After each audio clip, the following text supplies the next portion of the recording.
समर्थ. येत्या 6 तारखेला रामनवमी 6 एप्रिल 2025ला रामनवमीची म्हणजे आपल्या रामाची, भगवान रामाची आपल्याला सेवा करायची. तुम्हाला काय करायचं, सोपं आहे, काय नाही, फक्त रामाचे स्तोत्र रोज वाचायचे. तुम्ही एकदा वाचा, 3दा, 5, 7, 9, 11 वेळा वाचा, जसं जमेल तसं. रामचे स्तोत्र वाचल्यामुळे काय होतं, तर रामचे स्तोत्र इतकं पॉवरफुल आहे. जर तुम्ही मनापासून वाचलं, तुमची बुद्धी तल्लीन होते. सोबत तुमच्या बरोबर ना कोणता आजार असेल तर तो दूर होतो. तुमचं शारीरिक मानसिक तुम्ही शांत स्थिर होता.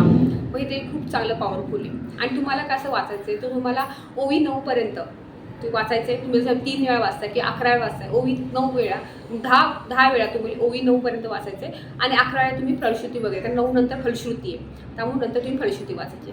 त्यामुळे हे करा, तुम्हाला खूप छान प्रचिती येते, खूप पॉवरफुल आहे.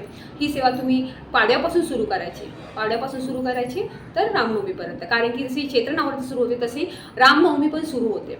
त्यामुळे दुसरं काय गावांमध्ये आपण बघतो सप्ताह बसतो, म्हणजे रोज कीर्तन असतं, तिथे काल्याचं जेवण वगैरे होतं. रामनवमीच्या दुसऱ्या दिवशी म्हणजे 7 तारखेला जे काला होईल तिथं, म्हणजे त्यामुळे ही रामनवमी पण खूप, म्हणजे जेवढं तुम्ही करसाल तेवढं तुम्ही छान राहील. तुम्हाला जाही जमत नाही तर तुम्ही जय राम श्रीराम जरी केलं तरी करा, पण रामराशी स्तोत्र एकदा तरी नक्की वाचा.